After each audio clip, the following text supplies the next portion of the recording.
Hello and welcome back to Cricbuzz Live. Well, I'm coming back after some time. I'm very happy to be back. I was shooting for an action show, which is why I was not here. But I'm back on an action-packed day. Well, because New Zealand take on South Africa. Both these teams are strong contenders for the title.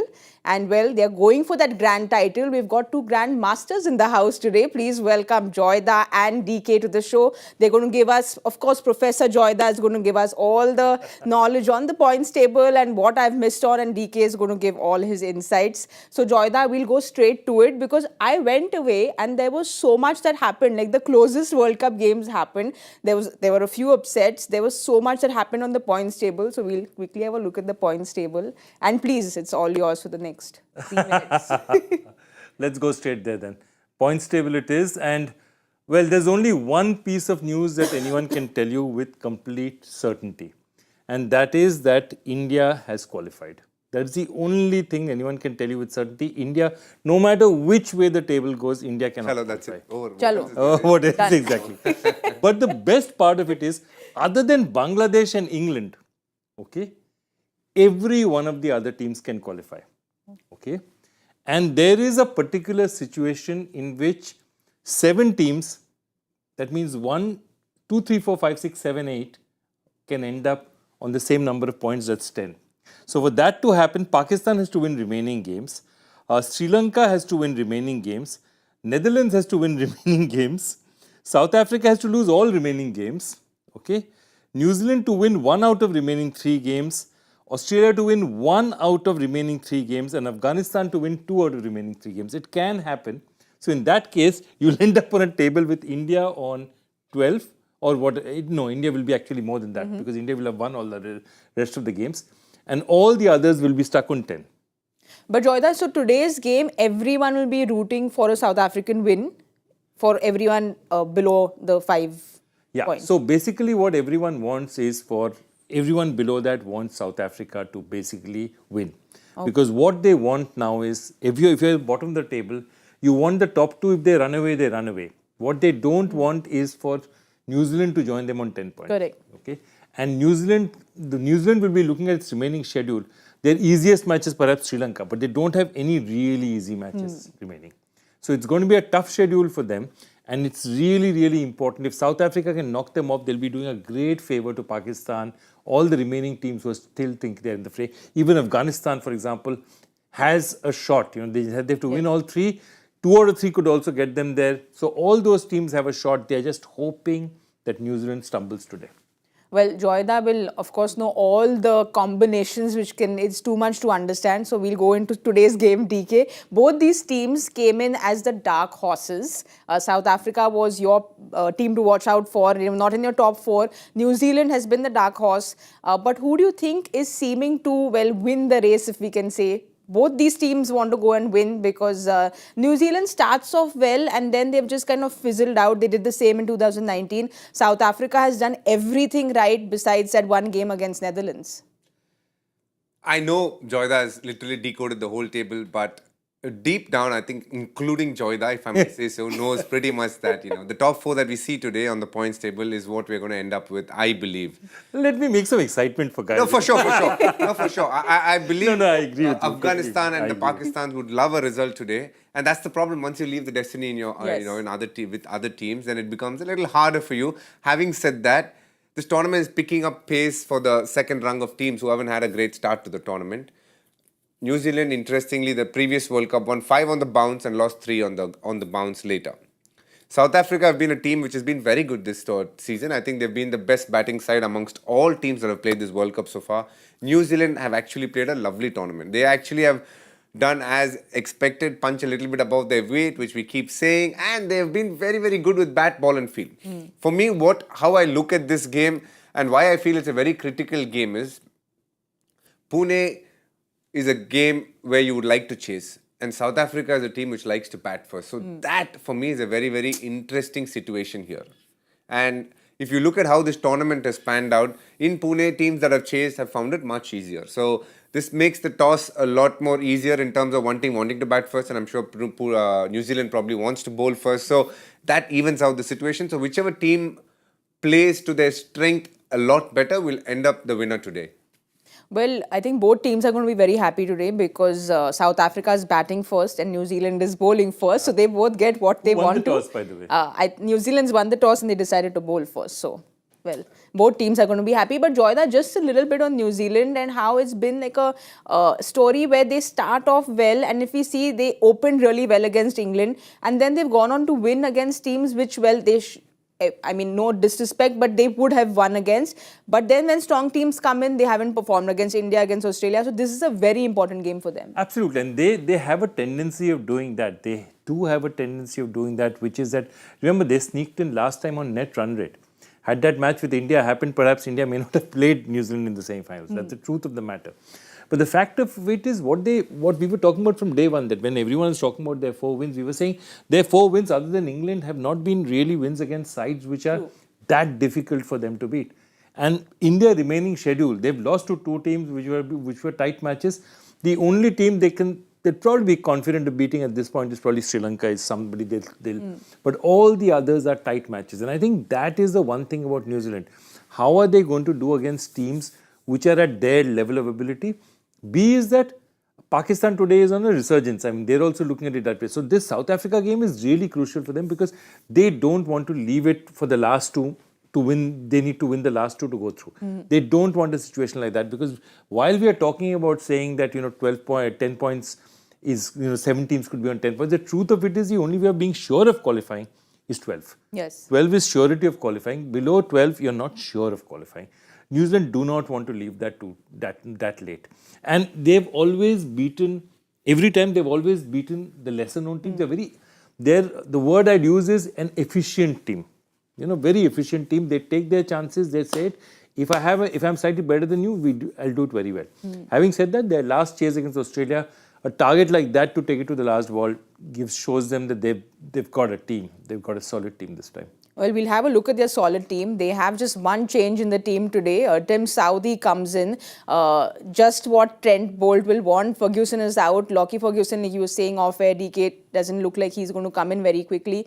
But this combination of Trent Boult and Tim Southee, these 2 friends who like playing, they've been playing together forever. So I think this also gives that confidence to Boult, the Boult that we haven't seen. Memories, isn't it? When you look at that bowling lineup, Trent Boult and Tim Southee have been on it from under 19 days.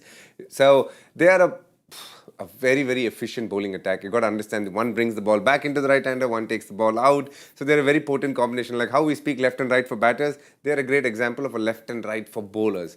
Now, if you had asked New Zealand what their ideal team would be at the start of the World Cup, this is the team. The only change would be probably William comes in for Kane Williamson. This is their ideal 11, where they have 4 medium pacers, they have a couple of spinners, they have a all-rounder in terms of Daryl Mitchell and Glenn Phillips. So pretty much the team to look for is New Zealand.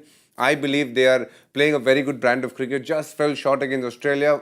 I mean, they're chasing a huge total, and just like what Joyda said, to reach that far, you need to have done a lot of things right, and they did it right. But what they will be worried on the flip side is how ordinarily they bowled at the start. We tend to forget that because we're looking at the batting, which did so well. But at the start, they got pulverized by Australia. And, I understand a Head and a Warner came really, in many ways, all guns blazing at them, but they bowled poorly as well, and they'll be aware of that. And this is a team which prides itself on picking up early wickets, and that's how they've troubled good teams. That is not happening so far in this World Cup. Matt Henry has been okay, not great last game. He's been good in this World Cup, but Trent Boult hasn't really fired at the spot which he is known for. I have one question to ask you.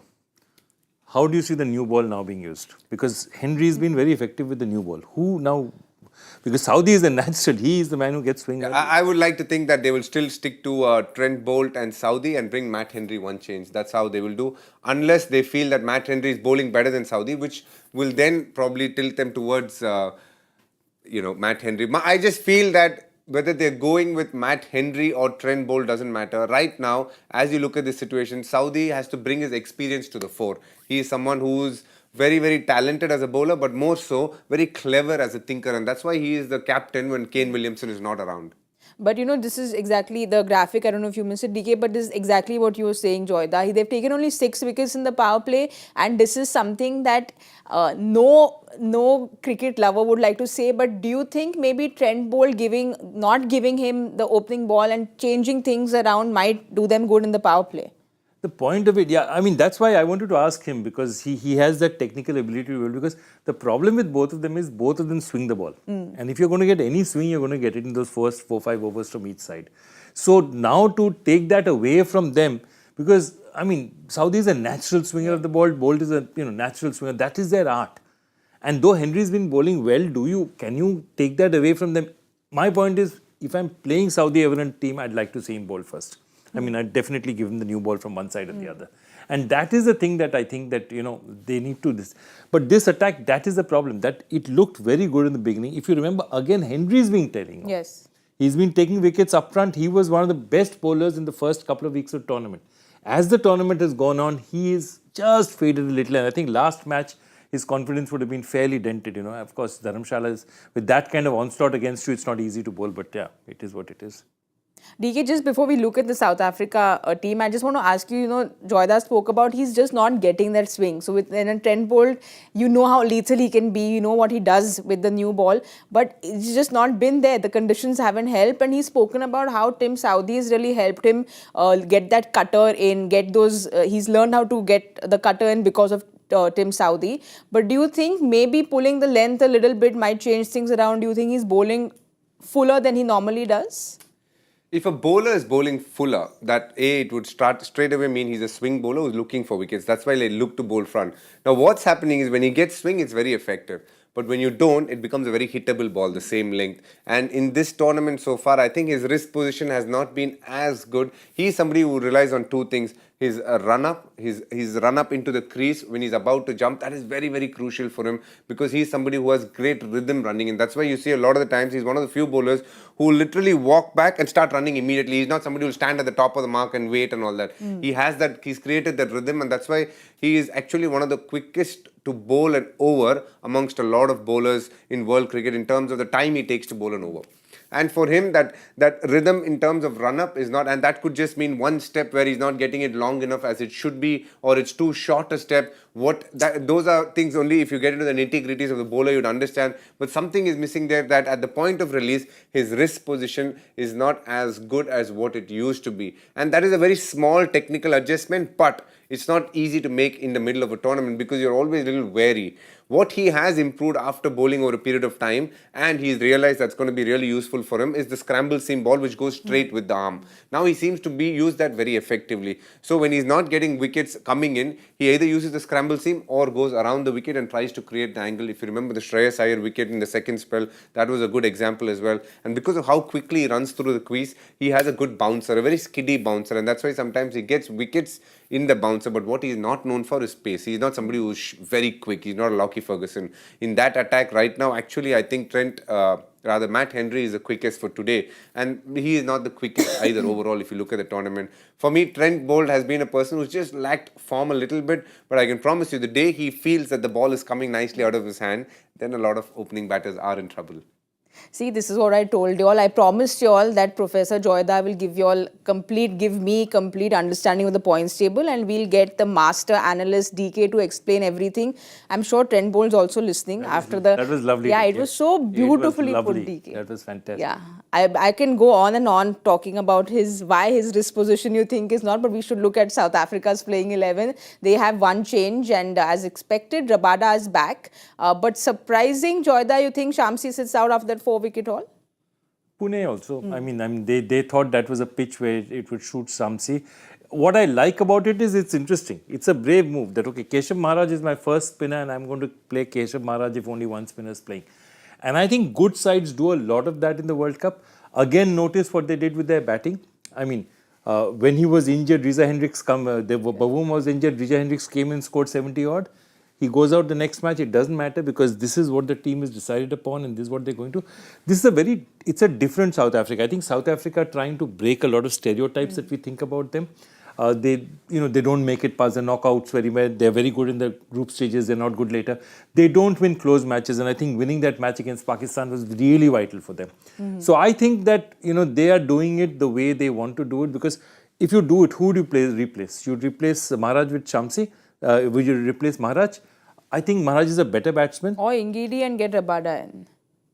Get Ngidi and... Get Ngidi out and Rabada in. Rabada is already there. I mean... Yeah, I mean...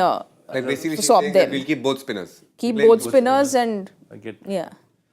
Well, what do you think of that? For me, whenever you make changes like this, it gives me two things. One, the team is playing well and there is clarity in thought process. So when they set out into the World Cup, they had 12 players earmarked. If it's going to be conditions like Chennai, Hyderabad, where it's dry, maybe spin, Shamsi comes in place of Gerald Coetzee. In case it is going to be a pitch where it's going to aid fast bowling a lot more, then it's straightforward swap. Then Coetzee comes in and Shamsi sits out. And that is their 11. They are very stuck with that. Also, it is very easy to say that, but suddenly you see a couple of players, Rassi van der Dussen, in case they doesn't score runs, then you have to make the change where you bring Riza Hendricks. They have not had that situation, basically because of how well they have batted. So for me, it is a team which is having a lot of clarity, and that's very important, and that's a starting point for a team, and is showing good rhythm, and the changes are very evident and is showing as to how they're playing their cricket as well.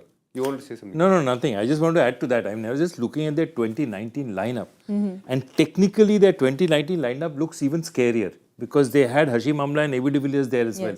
But it's still, the truth of it is the form that the batsmen are in this year, and the steps that a Markram has taken, a Van Dusen has taken, a Klaasen has taken, the Bavuma has returned to form. All this makes them perhaps the best South African batting unit for a long, long time. The one thing I will say, the one team probably India would be wary of facing would be South Africa and Bombay, if that happens, because, they're a team that likes to bat first. India is probably a team that likes to chase, so it's a good matched up that way.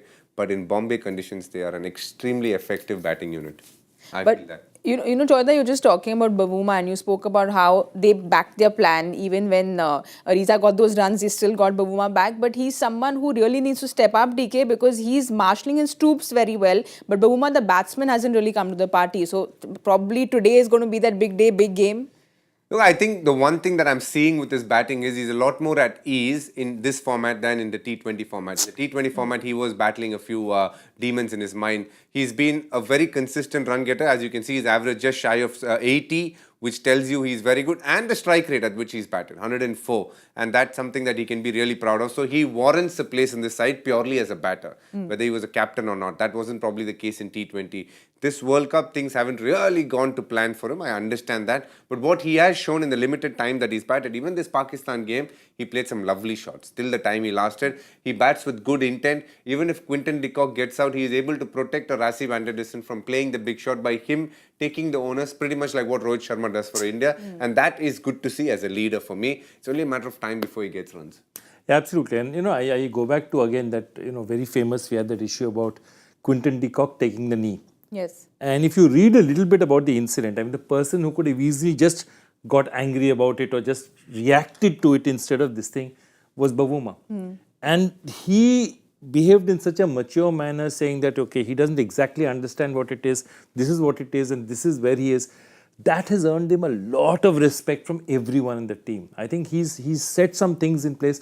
And that's the funny thing. When, you look at him, he's not physically so prepossessing. But he is the leader of that team. There is no doubt at all. And that's really, that's a force of his personality. And what he has done, just not on the field, but off the field in the last 2-3 years. No, absolutely. Like you say, he's been a very, very solid captain for South Africa because he's done everything correct as a captain. It's almost like South Africa will want him to do what MSD did in 2011, is come and hit one big six on some big day. That's what South Africa will be hoping for, because the captain has really performed well, but we just need to see the batter come to the party, DK. Well, true. I feel that he's batting well. So I wouldn't be too worried about a Bavuma. I just feel that this is a team which is very confident batting first, and they put up a score which is far ahead of a par score in that venue on that day, and that is actually what sets them apart from a lot of the other teams, because if they get through the first 25-30 overs by just losing 2 or 3 wickets, man, you're going to have a tough day in that last 20. I don't think there are many teams that bat even close to how well they are batting in that back end of the innings. That's explosive. But Joyda, every time DK speaks on Cricbuzz, he makes headlines, and those headlines reach Georgia where I was shooting as well. He made a big statement saying that there's someone called Rachin Ravindra who's going to go for the big bucks in the IPL, and deservedly so, because he showed us what he did in the last game as well. He just seems to be someone, all of 23, but he's scoring big runs against big teams. So it just shows his temperament. We've seen what he does, how beautiful he is with the bat, but it just talks about his temperament in a big way. No, absolutely. I think he's been superb. And For me, his most impressive innings was the 116 against Australia. Because the first match, young man come in, you're in for Kane Williamson or one of those, you're batting at 3, no pressure, go there, hits runs.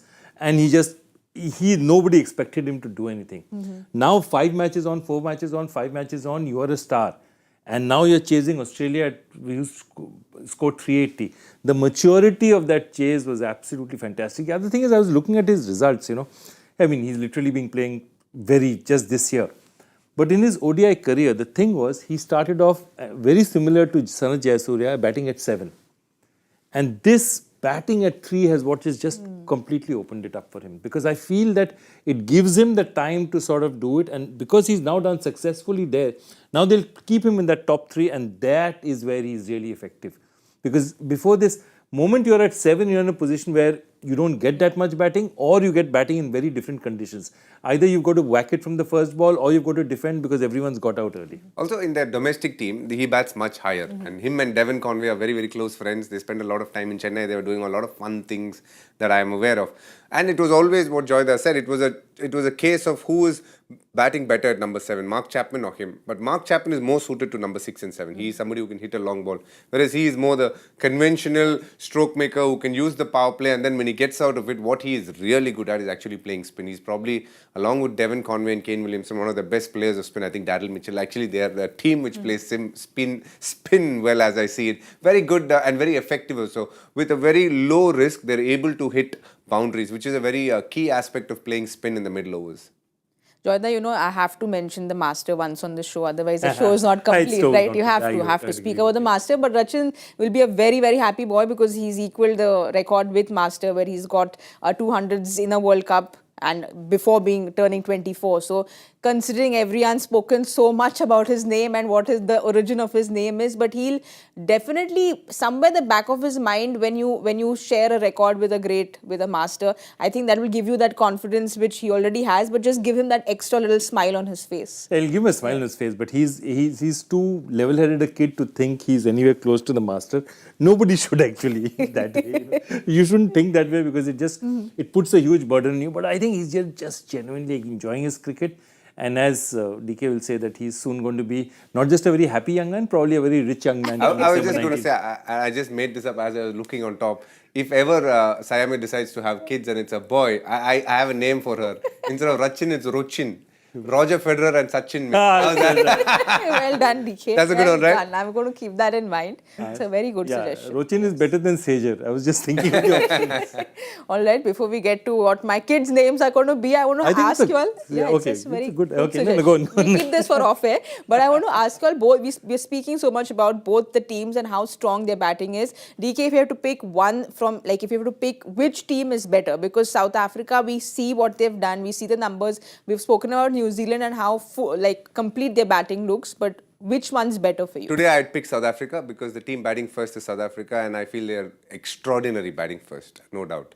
But if not just batting first, if you have to compare both the batting cards, who do you think is going to be a better? These kind of questions I like to be very pragmatic about answering. I just feel batting first suits South Africa a lot, whereas chasing, they're not that great. They're not even 60%, they don't play to the potential. Whereas New Zealand, if you had to say all over, batting first or second, I'd probably say New Zealand is the team that I'd bet on, irrespective of whether they bat first or second. But batting first, man, South Africa is very, very good. Joyda? I think exactly that. And again, I'll take you to something in mathematics. So there's something called standard deviation. So, I mean, if you look at New Zealand as a team, they're here. Their deviation from batting first, batting second is not that much. South Africa is a serious difference, which is why their last match, chasing was so important for them that they managed to eke out a 1-wicket victory. But that's what I'm saying. That's not their strength. That is not their strength at all. And what happens to them again in this tournament also, when they've lost that one match, they've really scored it, or they've scored big scores. They don't have middling scores. They're always, when they're gone, when they reach the last 40 with 5-6 wickets available, they will score 100 runs, 100%, at least 100, usually 120 to 130 runs. And that is what they're devastating at. This is the win margin you're talking about. So see so, how big the they're all comprehensive huge margins. See, only two, as I said, Pakistan is a match which Another South Africa on another day might have lost. I mean, Keshav Maharaj held his nerve, saw them through, and that's why that victory was so important to them. And then there's been hour-long conversation on Twitter about the DRS. Yes. It was a controversial match. Yes. It was. But if you can see, they have in this year, if I am right, batted first plenty of times, and almost every time they've got 400 or 350 plus, and they have won the match every time by more than 100 runs. So it's not only the bowling attack, which is, I mean, not only the batting team, which is as a batting unit, they're not that powerful, but also the bowling complements them when teams are going to get those, trying to get those big scores and go hard. That's when they pick up wickets also. And that's why if you see, along with their batting, it's complemented by their bowling in the power play as well. True. When they bowl second, they are actually the highest wicket taker. They are in fact the highest wicket taker in the power play in the World Cup so far. And that's mainly come bowling second. Because when teams look to go after them, the likes of Ngidi, Rabada and Coetzee at the start have been very, very effective. But you know, Joyda, they will take confidence from the last game. We've spoken so much about what they do batting first. They've got constant 7 consecutive 300 plus scores. But in the chase, we know that they're not the best chase masters. But the last game, there was one person who really stood out and took the game home for them was Markram. And he's just been that perfect player for them. You want a quick 100, he's gone and gotten a 49-run 100. You want someone to stay there, anchor the innings, he does it. So Markram's just been this player who's just done it all for them this World Cup. No, I totally agree with you. And also he's played some very interesting, responsible knocks because he's reacted to the situation. And therefore that knock of his was very vital because if you see, winning that match against Pakistan is important because you don't want to be that team. Yeah. That, okay, if we win first, we bat first, we win all the time. If we bat second, we are going to lose. Because then next time they lose the toss, you know what the team opposite is going to do. And I think that is the problem with them as a team. They need to sort that out and Markram is a large part of the problem. I think Markram is one of the most talented batsmen I've seen. But what happens in South African cricket is that he didn't develop as fast as people thought he would. Now he's suddenly flowering on with his complete game because everyone looked at him from the start of his days. From his under-19 days, he was a star. I mean, highest scorer in the under-19 World Cup. I mean, he was a star. But then you look at him and say, like South Africa in the international stage, so much potential, but he's not delivering. And I think somewhere in the last 2-3 years, he's discovered a certain strain of maturity. I feel that playing in tournaments like the IPL has also done a lot to him, leading. In fact, he leads the South Africa, I think, in South Africa. Sunrisers, Eastern Cape. He leads them and he led them very well. I think he led them to a championship this year. So all that has made a huge difference. I think he's been playing beautifully for them. And he's a very, very important cog there for them. DK, we've spoken about Markram a lot, but you know, we can go on talking about him because of what he's done this World Cup. We've spoken about how he's so good against spin. Joyda has spoken about how he's so maturely played every knock. But what do you think about Markram standing out this World Cup? Do you think it's just maturity that comes in after playing cricket for a certain amount of years? You just, you know, you grow and you become a very mature player and that's what's happened? I think responsibility has done a lot of good for him. He's earmarked as a captain right from his under-19 days. So you can see why they saw that faith in him, why they had that faith in him, because he had the skills as a batter, but I think responsibility gets the better out of him as a batter. And I'll sum this whole conversation up in 2 ways. If South Africa during this tournament have to do well, there are only 2 batters that they're heavily reliant on, whether they bat first or bat second. One is Quinton de Kock. He is the one who gets them off to a good start and can battle through the middle overs really well. And the second person is Aiden Markram. The others can definitely play roles. But if these 2 get out early, then that game South Africa is struggling. Well, will they get out early or not? We'll know because now I'm really rooting for Trent Boult because everyone wants a Trent Boult to come back to the party. He's spoken about, I think, you know, you spoke about the wrist position. You spoke about how maybe that one step, because he's so knowledgeable, he can give us his analysis. But I just feel that one thing missing is Boult has said that he didn't bring his guitar along this World Cup. I think that's the only thing, which is why we're not seeing the magic of Trent Boult. But Joyda, do you think today you feel this is a day where he comes because, of course, his friend Tim Southee is back and we can see them back in action together against a Quinton de Kock who's been so lethal? We'll just send him a guitar from the Cricbuzz studio today. That's all we need to do. I mean, what is this about fast bowlers and guitars? You remember Brett Lee used to carry his guitar all over the place. The other man who used to was John Wright, who was the coach of New. Interestingly, John Wright I met in the airport today. You met him in the airport today? Did he have his guitar? I think it was, no, he didn't have it with him, no. But John Wright has actually released songs which you get on Spotify.